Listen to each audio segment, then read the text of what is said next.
Okay, so this is first grade module 4, lesson 7, homework help for Engage New York Math. It says, write the number and circle the set that is greater in each pair. Say a statement to compare the two sets.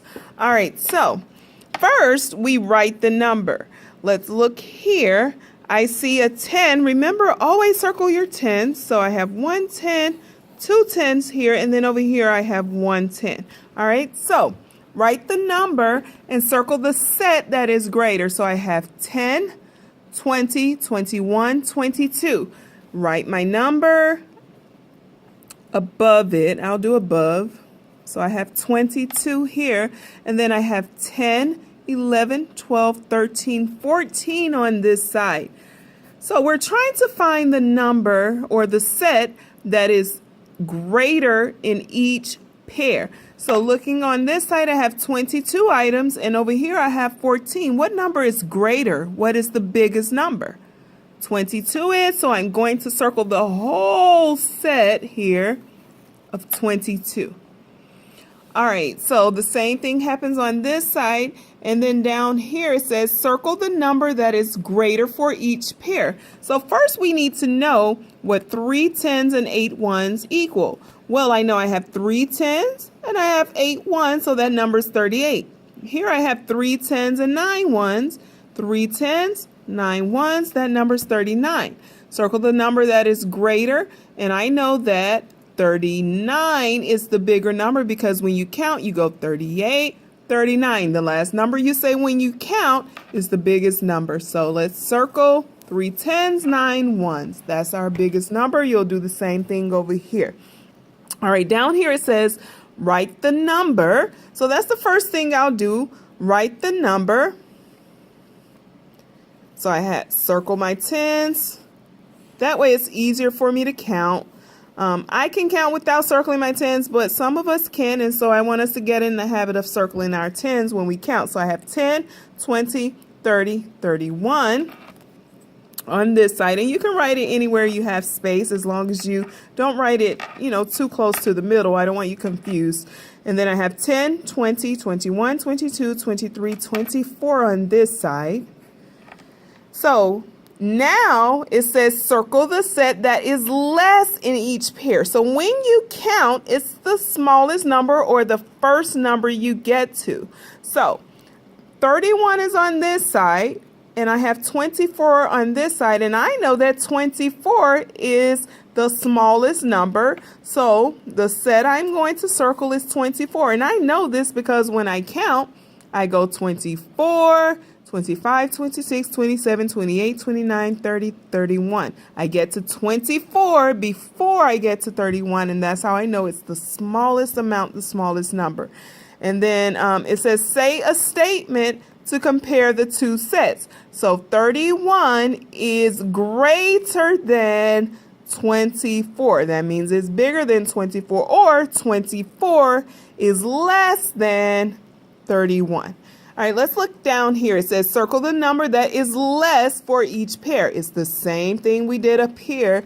Smallest number is what you're looking for here. Number 9 says circle the set of coins that has the less value. The coins that has the smallest amount. Remember, a dime is worth 10 cents. So 10, remember, circle your 10s.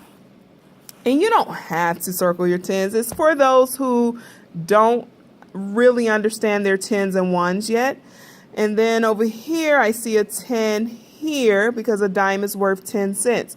Now it says circle the set of coins that has the less value. I have 10, 20, 21, 22, and then I have 10. Remember, always start with your bigger number first, which is 10 when you're counting coins. So 10, 11, 12, 13 over here. So I said I had 22 over here, and I have 13 over here. I'm going to let you all circle the set of coins that has the less value or the smallest amount. All right, on the back it says circle the set of coins that has the greater value or the bigger amount. I'm not going to circle the coins right now because I want you to get in the habit of not having to circle your 10s. I did on the front just so you can have extra practice, but you don't have to. It's your choice. So I see 10, 20 on this side, and I see 10, remember always start with your bigger number when you're counting, 10, 11 cents on this side. So it says circle the coin that has the greater value. Which one is the biggest number? Which number comes last when you count? 20 or 11? I want you all to figure that out and circle it yourself. Down here it says, Caitlin and Johnny are playing comparison with cards. They have recorded the totals for each round.